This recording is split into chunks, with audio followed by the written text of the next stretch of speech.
ডাক্তারের সাথে প্ল্যান করে রুদ্রকে হাতে নাতে ধরে পুলিশের হাতে তুলে দিল ফুলকি। হ্যাঁ বন্ধুরা, এমনটাই দেখা যাবে। তাই সম্পূর্ণ জানতে ভিডিওটিতে লাইক দেওয়া, চ্যানেলটি সাবস্ক্রাইব করে দেখতে থাকুন। গল্পের শুরুতেই দেখা যাবে ফুলকি আর রোহিত অংশুর বলা সেই জায়গা মতো সেই হসপিটালে যায়। তখনই সেই ডক্টরের সঙ্গে গিয়ে ফুলকি আর রোহিত কথা বলতে থাকে। তখন ডক্টর বলতে থাকে, হ্যাঁ অংশুমান সেনগুপ্ত আপনাদের কথা বলেছিল। তখনই রোহিত বলতে থাকে, দেখুন ডক্টর, আপনাকে আমরা সবটাই খুলে বলছি। আমার মায়ের অনেক বছর আগেই একটা মেয়ে হারিয়ে গেছে। সেটা বাড়িতে জানার পরেই দেখা গেছে আমার স্ত্রী ফুলকি, তাকে নিয়ে নানান কথা উঠেছে। তারপরে আমার মার ফুলকি ডিএনএ টেস্ট হয়েছে, তাতেও না 98% পজিটিভ এসেছে। তাই আমরা ভাবছি যে এটা মিথ্যে হতে পারে। তাই আমি আর ফুলকি দুজনেই ডিএনএ টেস্ট করব। তখন ডক্টর বলতে থাকে, হ্যাঁ অংশুমান সেনগুপ্ত সবটাই বলেছে। তারপরেই ফুলকি আর রোহিত বলতে থাকে, আমরা আমাদের স্যাম্পলগুলো কোথায় দেব? তখন ডক্টর বলতে থাকে, চলুন আপনারা চলুন, ডিএনএ টেস্টের জন্য যে স্যাম্পলগুলো লাগবে আপনাদের থেকে আমরা নিয়ে নিচ্ছি। এই বলে রোহিত আর ফুলকিকে ভিতরে নিয়ে যায় ডক্টর। ওইদিকে দেখা যাবে বড়বাবু রুদ্রকে সব খবর দিয়ে দেয়। তখনই রুদ্র আবার ঈশিতাকে ফোন করে আর ফোন করে বলতে থাকে যে ধানুর চুলের স্যাম্পল আমার আবার লাগবে। বুঝতে পেরেছো, আগে যেটা দিয়েছিলে সেটা তো আমি এভিনা হসপিটালে দিয়ে দিয়েছিলাম, এখন কিন্তু আবার লাগবে। তারপরে দেখা যাবে ঈশিতা বলতে থাকে, সব কিছুতে আমাকে শুধু হুকুম করে, আমার না আর ভালো লাগে না। তারপরে দেখা যাবে রোহিত লাবুর কাছে সবটা ফোন করে বলে। তখন লাবু অরুণাকে বলতে থাকে, মেজুকাকি তুমি একদম চিন্তা করো না, ভাইয়ার ফুলকি আবার অন্য একটা হসপিটালে গেছে নিজেদের ডিএনএ টেস্ট করাতে, তুমি একদম ভেবো না। তখন ধানু বলতে থাকে, ঠিক করেছে ওরা, আমারও না পরপর সব কিছু সাজানো মনে হচ্ছে, এটা একটা ষড়যন্ত্র মনে হচ্ছে, কারণ ওদের বিরুদ্ধে কম ষড়যন্ত্রতা হলো না, ওরা নিজেদের মতো চেষ্টা করে নিক। তারপরে দেখা যাবে ওইদিকে ধানু নিজের চুলগুলো কালার করেছে, সেটা আর ঈশিতা বুঝতে পারেনি। যখনই ধানু নিজের চুলগুলো আঁচড়ায়, তখন যে চুলগুলো পরে সেই চুল থেকেই ধানুর চুল স্যাম্পল কালেক্ট করে ঈশিতা। তখনই সেখানে কালার করা চুল পাওয়া যায়। তারপরে সেই ঈশিতা সেই চুলগুলোকে আবার তেওয়ারির কাছে দিয়ে দেয়, আর তেওয়ারি দিয়ে দেয় রুদ্রর কাছে। তখন রুদ্র বলতে থাকে, এবার আমি কিছুতেই রিস্ক নেব না, আমি নিজেই সেই হসপিটালে যাব আর স্যাম্পলগুলোকে চেঞ্জ করে দেব। তারপরে দেখা যাবে ফুলকি আর রোহিত ডক্টরকে বলতে থাকে, ডক্টর আপনার সঙ্গে আমার পার্সোনালি একটু কথা ছিল। তখন ডক্টর বলতে থাকে, হ্যাঁ বলুন না। তখন রোহিত বলতে থাকে, আমার মনে হচ্ছে এখানে কিছু একটা ঘটবে, ঠিক আছে, তাই আমরা না ডিএনএ টেস্টে মিথ্যে নাটকটা করতে এসেছি। আসলে আমার বিশ্বাস যে এখানে আগেরবার যেই এই কারসাজিটা করেছিল না, সে এখানেও আসবে সেই কারসাজি করতে, তারপরে তাকে আমরা হাতে নাতে ধরবো। তখনই ডক্টর বলতে থাকে, ঠিক আছে আমি আপনাদের সঙ্গে আছি। তখনই রোহিত আর ফুলকি বলতে থাকে, আমরা কি ল্যাবের ভিতরে গিয়ে বসতে পারি?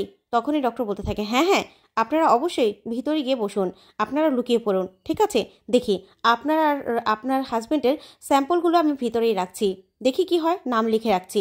তারপরে রোহিতের আর ফুলকির দুজনের স্যাম্পলের উপরেই নাম লিখে রাখে। তখনই দেখা যাবে রোহিত আর ফুলকি ভিতরে গিয়ে চুপ করে লুকিয়ে পড়ে। ওইদিকে ডক্টরও সিসিটিভি ক্যামেরার উপর নজর রাখতে থাকে, সিকিউরিটি গার্ডরাও নজর রাখতে থাকে। ওইদিকে রুদ্র ডক্টরের মতো হুবহু সেজে আসে, তারপরে মুখে মাস্ক পরে সে হসপিটালে ঢুকে যায়।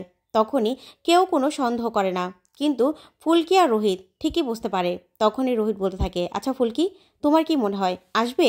তখন ফুলকি বলতে থাকে, স্যার অবশ্যই আসবে, আমি জানি তো জামাইবাবু এই সুযোগটা কিছুতেই হাতছাড়া করবে না। আমি জানি আগের বারও সে এই কাজটাই করেছিল। আসলে আমি না সেদিন ঈশিতা দিদিকে ধানু দিদির ঘরে দেখেছিলাম, কিন্তু সেদিন আমি সন্দেহ করিনি, কিন্তু আমার সন্দেহ হয়েছিল একটুখানি, কিন্তু সন্দেহজনক কিছু দেখতে পাইনি। সেদিন যদি আমি সন্দেহটা করতাম না, তাহলে এই দিনটা হতো না। আমার মনে হচ্ছে কি ঈশিতা দিদির মাধ্যমেই এই সব খবরগুলো জামাইবাবু পেয়ে যাচ্ছে। আর তাছাড়া ধানু দিদির চুলের স্যাম্পলের সঙ্গে হয়তোবা আমার চুলের স্যাম্পল মিলিয়ে দিয়েছিল, তার জন্যই 98% পজিটিভ এসেছে। তখনই রোহিত বলতে থাকে, ফুলকি এটা তো আমাদের সম্পূর্ণ ধারণা। তখন ফুলকি বলতে থাকে, না স্যার আমি নিজে ঈশিতা দিদিকে ধানু দিদির ঘরে দেখেছিলাম, কিন্তু আমি জিজ্ঞাসা করেছিলাম, সে কোনো মতে কথাগুলো কাটিয়ে গিয়েছিল। তখন রোহিত বলতে থাকে, ঠিক আছে এবার না আমরা চুপ করে থাকি। তখন ফুলকি বলতে থাকে, হ্যাঁ স্যার এবার দেখুন না, যদি আমি ধরতে পারি না এবার কি অবস্থা ওনার করি, এমন অবস্থা করব না যে সারা জীবন আমার কথা মনে রাখবে, সারা জীবন। তখনই দেখা যাবে রুদ্র চুপি চুপি সেই স্যাম্পলের এখানে আসে, ল্যাবের ভিতরে ঢুকেই ফুলকির জায়গায় ধানুর চুলগুলো রেখে দেয়, আর ফুলকি দাসের নামটা লাগিয়ে দেয় ধানুর সেই স্যাম্পলের ওখানে, আর বলতে থাকে, ব্যাস হয়ে গেছে ফুলকি দাস, এবার দেখি তুমি কি করে আবার রোহিতের সঙ্গে সংসার করো, তোমরা দুজন আবার কপতি হয়ে ঘুরবে, সেটা আমি কিছুতে সহ্য করতে পারবো না, তোমাদের সম্পর্কটা আমি ভাঙবই। ঠিক তখনই দেখা যাবে রোহিত আর ফুলকি দেখতে পায় তারপরে রুদ্র সেখান থেকে চলে যেতে লাগলে রোহিত আর ফুলকি সেই চুলের ওখানে আসে। চুলের স্ট্যাম্পটা দেখেই ফুলকি বলতে থাকে, স্যার দেখেছেন, এই যে দেখুন ধানু দিদির চুল রং করা, আমার চুল তো কালার করা নয়। তখনই রোহিত বলতে থাকে, তাই তো, তার মানে তুমি যেটা বলেছিলে সেটাই সত্যি, তার মানে এখানে রুদ্র এসেছিল বা অন্য কেউ এসেছিল। তারপরে দেখা যাবে রুদ্রকে হাতে নাতে ধরে ফেলে রোহিত আর ফুলকি আর বলতে থাকে, তোর এত বড় সাহস, তোর জন্যই না এই ফাঁদটা পেতেছিলাম, বুঝতে পেরেছিস, তোর জন্যই এই ফাঁদটা আমরা পেতেছিলাম। এবার এবার কি করবি তুই?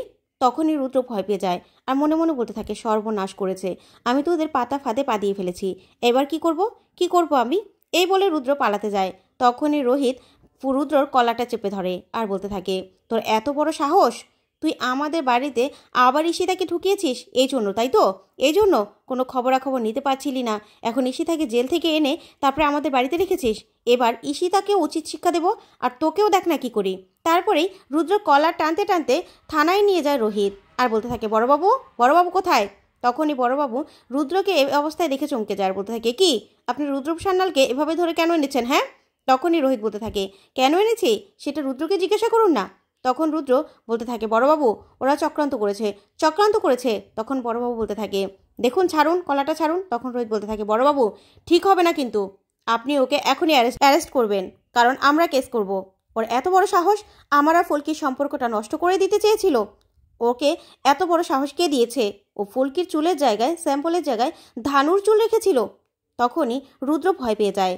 তারপরে ফুলকি বলতে থাকে, বড়বাবু আপনি কি কোনো অ্যাকশন নেবেন না লাবণ্য সান্যালকে এখানে আসতে বলবো আর মিডিয়ার লোকজন সবাইকে এখানে ডাকবো যে রুদ্ররূপ সান্যাল থেকে আপনি টাকা খেয়ে রুদ্ররূপ সান্যালের কাজ করেন? তখনই বড়বাবু পুরো ভয় পেয়ে যায় আর বলতে থাকে, এই ফুলকি ম্যাডাম আপনি এগুলো কি বলছেন? না, আমি অবশ্যই, উনি যদি দোষ করে থাকে অবশ্যই আমি এখনই ওনাকে থানায় ঢুকাবো, এখনই জেলে ঢুকাবো। তারপরে এই বলে রুদ্রকে নিয়ে যায় বড়বাবু। তখন রুদ্র বড়বাবুর উপর রেগে যায়, বলতে থাকে, বড়বাবু তুমি আমাকে অ্যারেস্ট করছো? তখন বড়বাবু বলতে থাকে, স্যার এবার না আমার হাতে কিচ্ছু নেই, সত্যি কথা, এবার আপনাকে আমাকে অ্যারেস্ট করতে হবে, না হলে তো আমার চাকরি নিয়ে টানাটানি হয়ে যাবে। তখনই অংশু সেখানে চলে আসে আর এসে বলতে থাকে, কি বড়বাবু অ্যারেস্ট করেছেন? তাহলে তো এবার অন্তত আপনার সুমতিটা এসেছে। তখনই এই কথা শুনে বড়বাবু চমকে যায়। তারপরে বড়বাবু বলতে থাকে, অংশুমান তুমি কিন্তু বড্ড বাড়াবাড়ি করছো। আচ্ছা রায়চৌধুরী বাড়ির কেস তো, তুমি নাও, তুমি অ্যারেস্ট করো।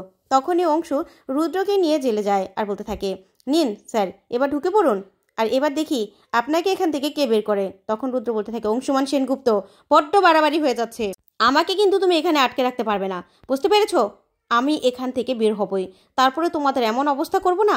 তখন রোহিত বলতে থাকে, তুই বেরোনোর অবস্থা থাকলে তো তুই বেরোবি, তোকে এমন অবস্থা করব না তুই যেন সারা জীবনেও এখান থেকে বেরোতে না পারিস। তখন ফুলকি বলতে থাকে, এবার ঈশিতা দিদিকে রায়চৌধুরী বাড়ি থেকে সারা জীবনের জন্য তাড়ানোর সময় চলে এসেছে, এত খারাপ মানুষকে বিশ্বাস করাটাই ভুল হয়ে গেছে। তখন এই বলে ঈশিতাকে বাড়ি থেকে বের করার প্ল্যান করে ফুলকি। তো বন্ধুরা আজকের আপডেটটি কেমন লাগলো কমেন্ট করে জানাও। ধন্যবাদ।